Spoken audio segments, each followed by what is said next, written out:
speakers. On my right is General Stefano Del Col, who has been head mission and force command in UNIFIL. UNIFIL is a United Nations interim force in Lebanon. We are going to talk about it today. And Nimrod Goren, thank you for being here, who is senior fellow at Middle East Institute and co-founder of Diplomats. The war in Gaza has put the United Nations the war in Gaza spotlight about its capabilities to navigate the complexities of the region.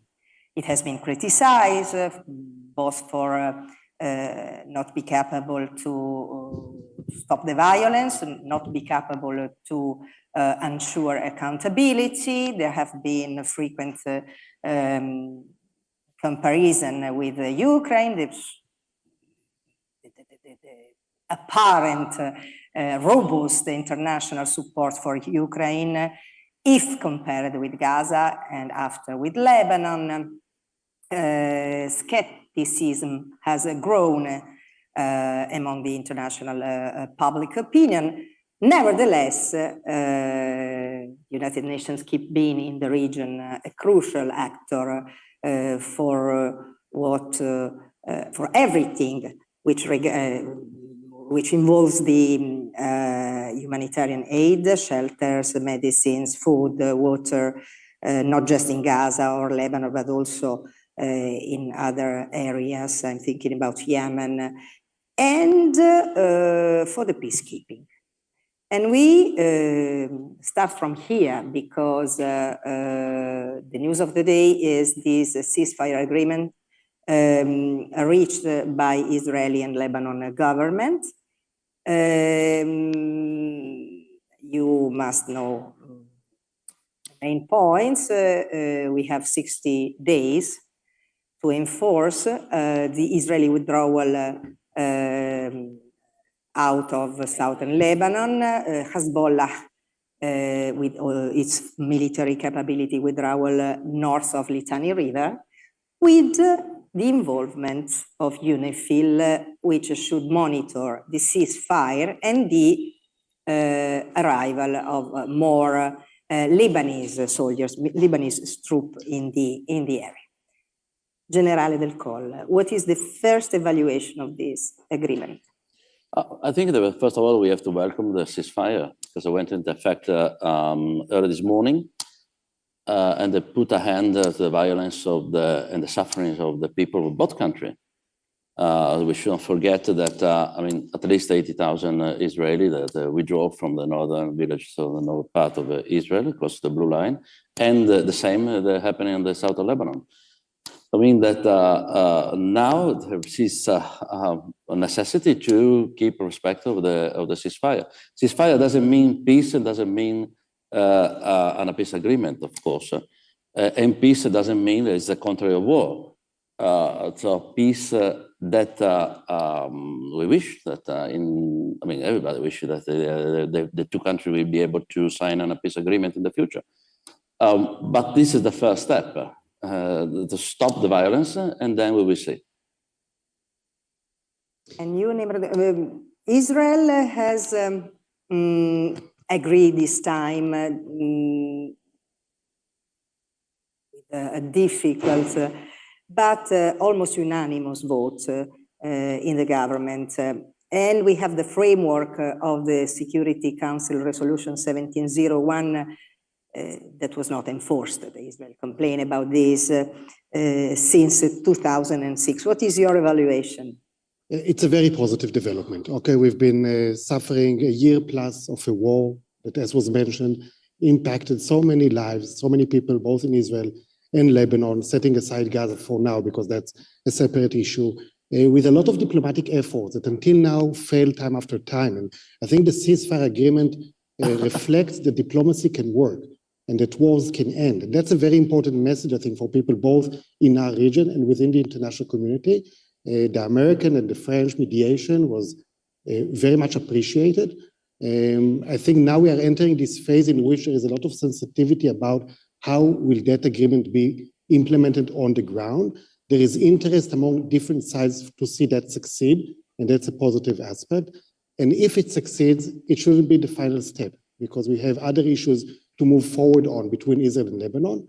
The land border, for example, enhancing engagement between pro-peace people from both countries, but also we should not forget what's happening in Gaza and the aspiration to end the war over there and to bring back the Israeli hostages. President Biden yesterday said he's committed to try to do that before the end of his term, but I think on Gaza, given the policies and the gaps of positions, it will be much more difficult from Lebanon, but at least let's make Lebanon succeed and the ceasefire hold. I've listened to some interviews you released this here in Rome, and you were focusing the attention of the attempt of Israeli government to unlink Lebanon from Gaza. They got it. Yes, and Israel got some major achievements during the war, primarily the weakening of Hezbollah. Hezbollah was considered for years to be the most significant immediate threat on Israel around its borders. Yes, it's an Iranian proxy, but it sits on our border. And there was a lot of very difficult scenarios in the Israeli public debate about what will happen if Israel and Hezbollah enter a war.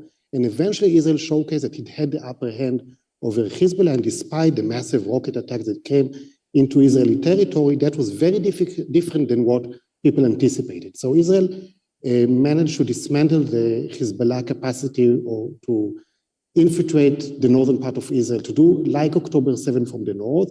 It managed to go after the leadership of the organization, after its offensive capabilities. So Israel achieved much on the military side, but it's also achieved this delinkage between Gaza and Lebanon. That was not the case for months, but now is definitely the case and opens up different opportunities. And that's partly why there was such a broad support for this deal within the Israeli government, even given its right-wing composition. During the fighting, General Del Col, UNIFIL has been hit both by Israel and Hezbollah. On the basis of your experience, which is very recent, tell us something about it. What are the main challenges? Well, let me start with a little bit of history, because UNIFIL, the eye of UNIFIL is interim, is United Nations interim force in Lebanon, but is nothing more than permanent in UNIFIL because it was established in 1978. At the time, it was, after the Litani War, there was I think the second invasion of Lebanon made by the IDF in the Litani operation, and the withdrawal. So there was established UNIFIL with the two resolutions, and 425 and 426 in 1978. At the time, it was a really monitor mission. And afterwards, in 1989, in Taif, they discussed the Taif agreement. The focus was to reform the Lebanon political system after the civil war. And the second big issue that has been discussed in Taif was to disarm and dissolution of all of the militia, except one. And the one was Hezbollah. In 2004, the resolution 5059 recalled the necessity to establish the Lebanese armed forces has to establish a control of all countries. All of the mission has to leave the capacity, military capacity, and so on. In 2000, the Israeli withdrew from Lebanon. And then they have been there for 1982 to 2000. In 2000, the UN, they was, in a hurry, draw a line, and it's called Blue Line, according with the others lines. One was the Sykes-Picot line, the second one was the 1948 and 1949 agreement, the peace agreement line. And in 2000, in less than 4 months, the UN with a team drew the line.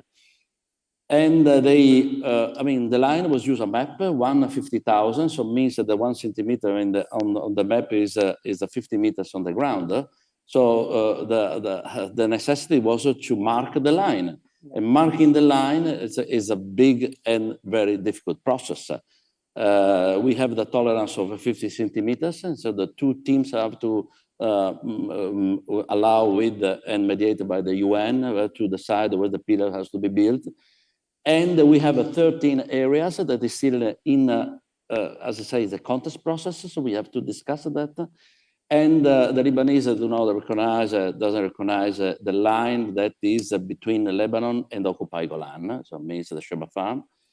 At that time in 2000, the Lebanese armed forces, instead to control the south of Lebanon, they remain in the north of the Litani. I said that was the second problem. Anyway, so in 2006, we have down in the, we know perfectly after the 45 days of the war, the UN and the Security Council passed the resolution 1701. 1701, the number of the troops increased, the mandate changed, and the UNIFIL was created, like they say, the UNIFIL number 2. But let me say, because sometimes we have been, under discussion within both parts. So the Israelis say that we are not able to control the weapons of the Hezbollah. The northern part of the government of Lebanon say that we are spying on the Hezbollah say that we are spying on behalf of Israel. The Lebanese say that we are not able to stop the Israeli air violation. I mean, the Israelis say that we cannot investigate in a proper way. So both countries, and both governments are quarreling against the UNIFIL. They say that if you're quarreling against UNIFIL, both means that they are doing well. And then, so we as a journalist say the same. We keep and we maintain the peace from 2006 until a few weeks ago. And but at the political level, let me say that the UNIFIL has never had a mandate to promote a lasting peace. It's not our role.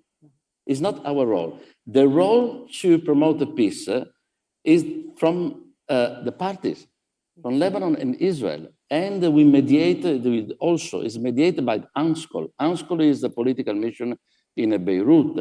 Is a special coordinator based in Beirut, and then he and she now, he has a proper role to deal with the peace process, not UNIFIL. And as far as I know, sorry if I interrupt you, as far as I know, you don't have in the mandate, you don't have, for example, the right to make raids and disarm Hezbollah. Exactly.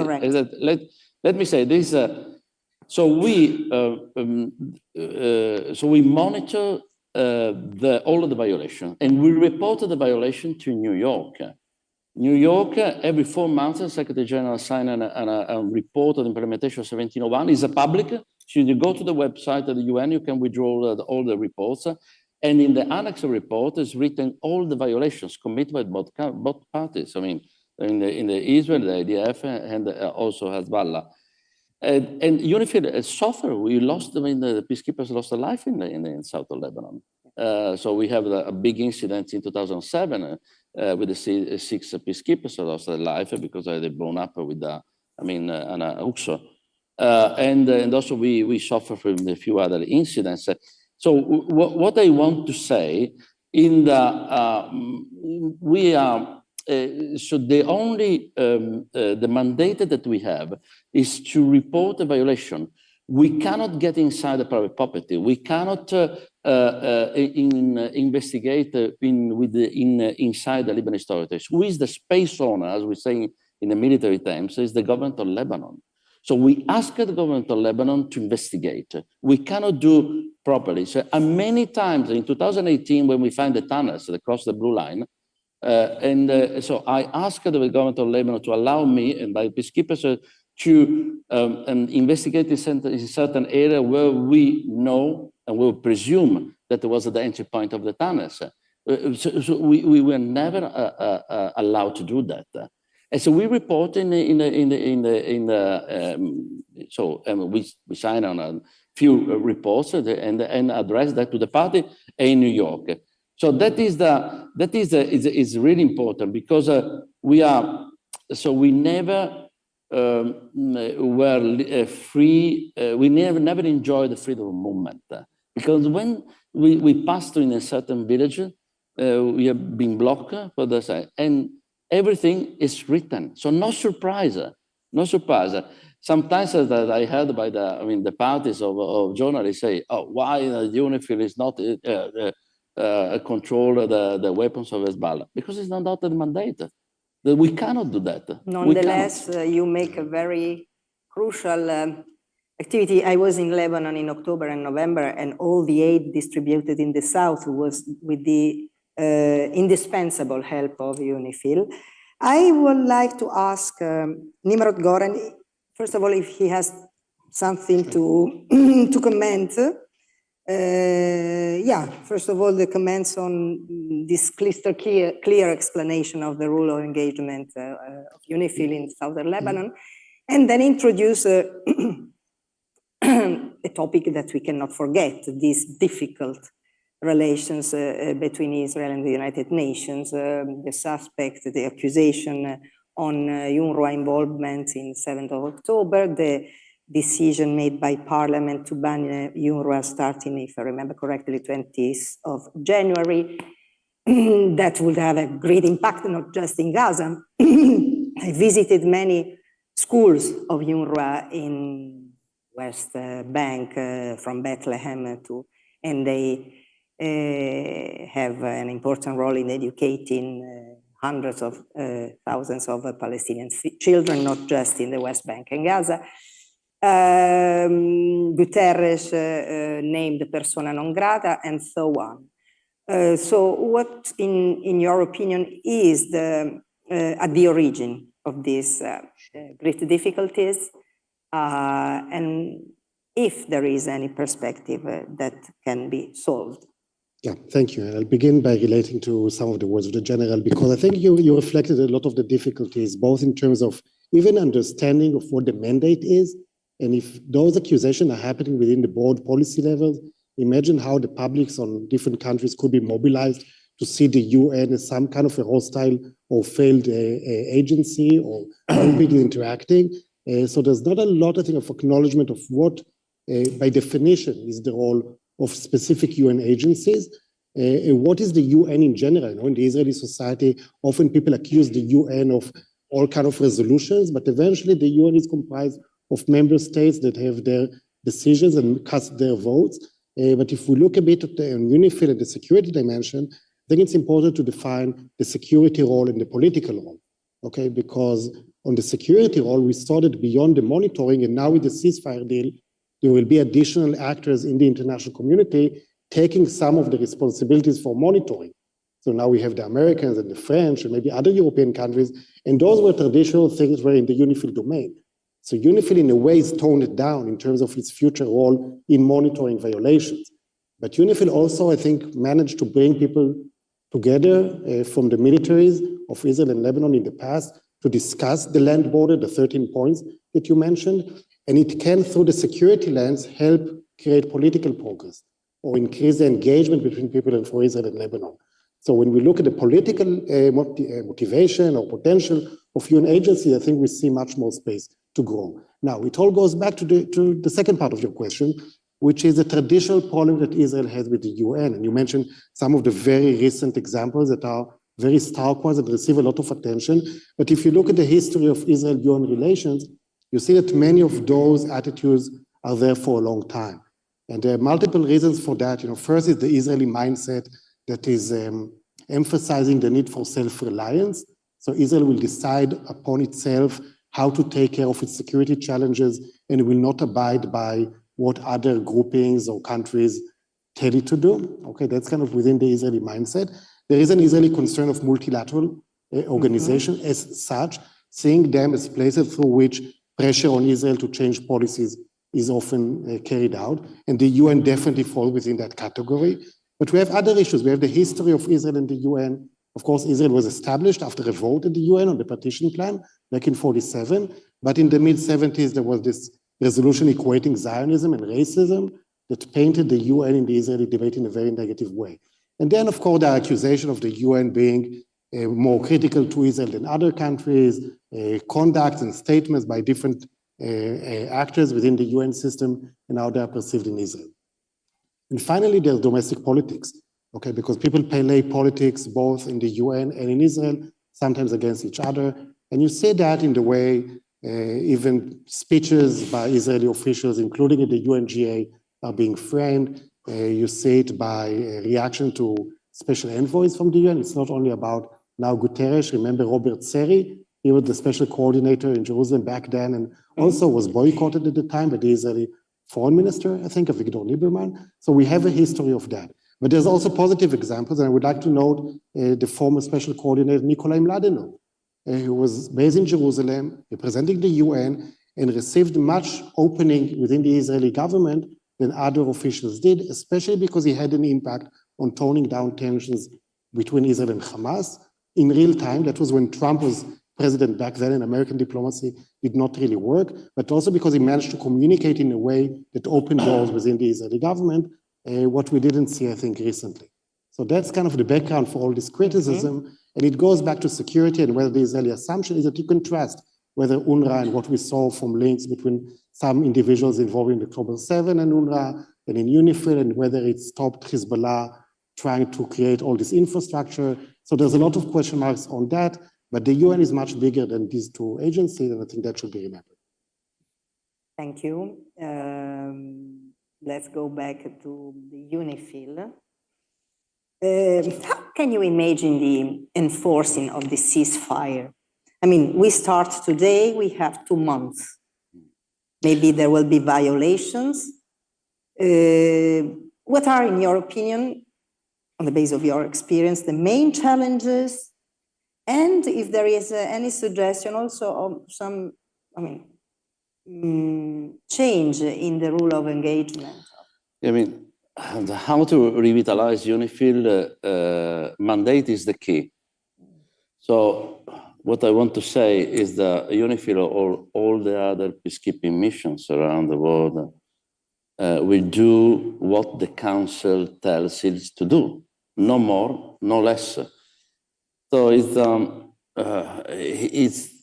the main responsibilities belong to the Security Council to discuss, and if there is a necessity to have another resolution.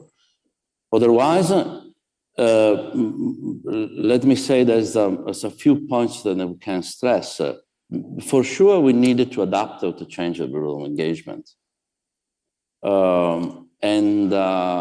So first of all, I think it's important to create a group of friends, the member states that can help the process and can keep the process alive, and able to reach an agreement. In 2022, Israel and Lebanon signed an agreement to establish a maritime border. Yeah.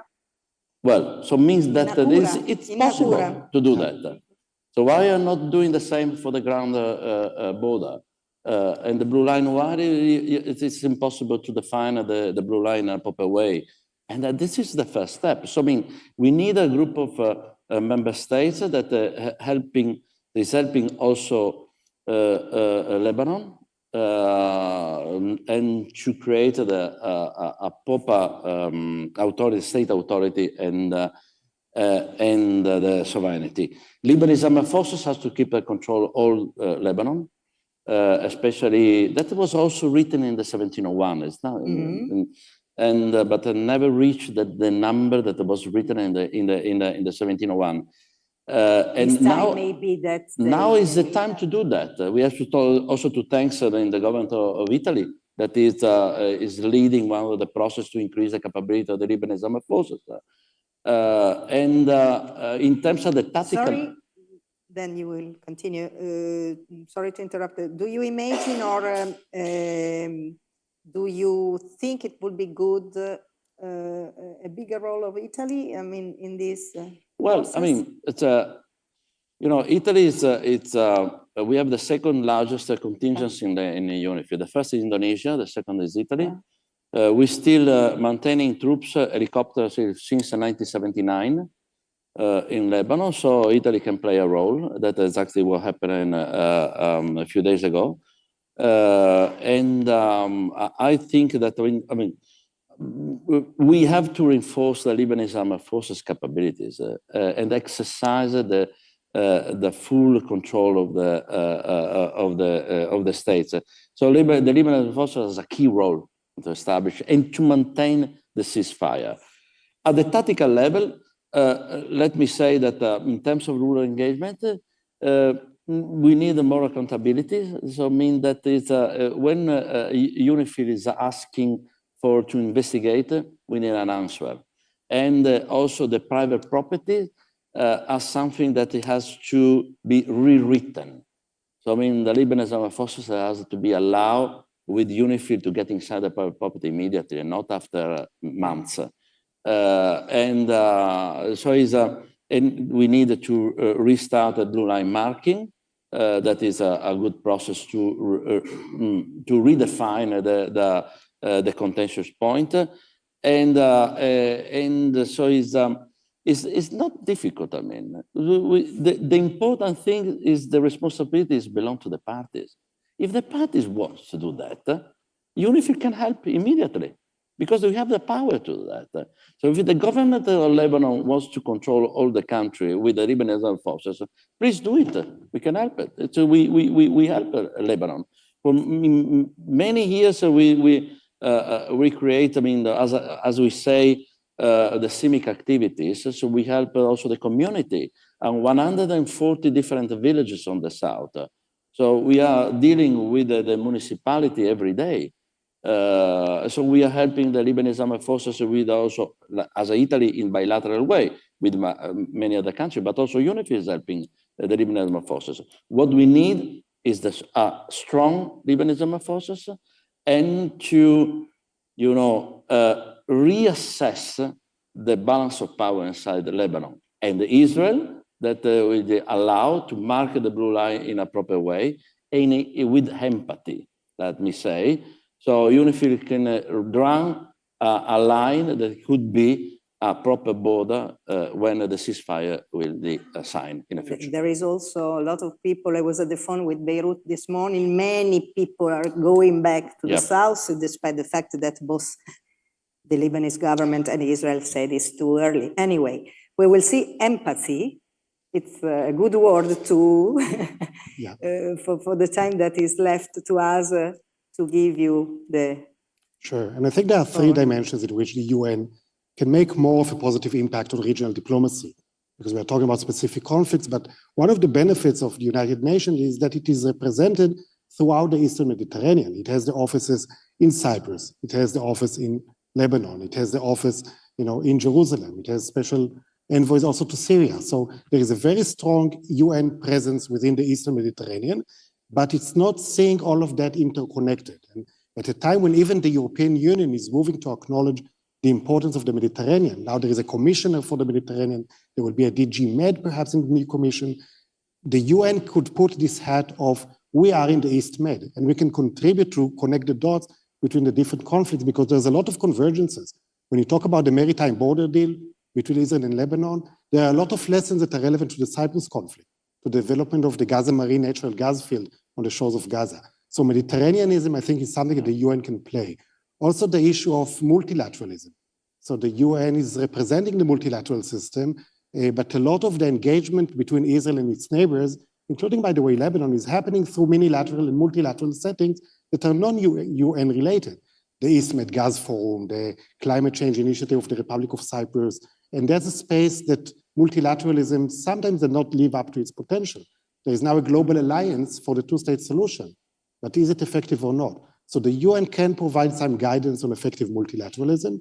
And finally, it is a space for civil society to engage, because all of those empathetic engagement that are needed now to transform ceasefire deals into lasting diplomatic processes and prospects of peace require non-officials to engage with each other. On Israel-Palestine, it's easier because we have a lot of NGOs doing dialogue work for years. The UN headquarters in Jerusalem is hosting those and can do that more. But goes the same on Israel-Lebanon, and enabling people from both sides to meet under a UN auspice, perhaps in Nicosia and not in the region. but make that like one of the goals to enhance this engagement, because that engagement will be the key for understanding and for future agreements with this leadership or the next one that we will have back home. And yeah, I don't know if I have 30 seconds more, but it's a raise an important thing, because I mean, in UNIFIL, it's also the head of UNIFIL is leading the tripartite mechanism. Tripartite is a unique forum where the IDF and the Lebanese armed forces has one in the same room, one in front of the other one. So that is the. It was applied. It's incredible before because the 8th of October. In the same room that we will discuss violations, both of them. I mean, and how we needed to revitalize with a proper way the tripartite, like the unique, system, also to have more, in terms of more power to, in order to allow the commander of UNIFIL to impose what has been decided in all of the tripartite mechanism, using liaison officers that in both countries, but using also the two armies or two the defense headquarters in order to implement what is decided inside the security, inside the tripartite. That is not now is impossible. Thank you. The wish of all of us is that this truce is going to be consolidated in something more, let's say, in a peace negotiation, both in Lebanon and in something in Gaza, that must not be forgotten. Thank you for sharing with us your comments and your evaluation, and thank you to the public for being with us.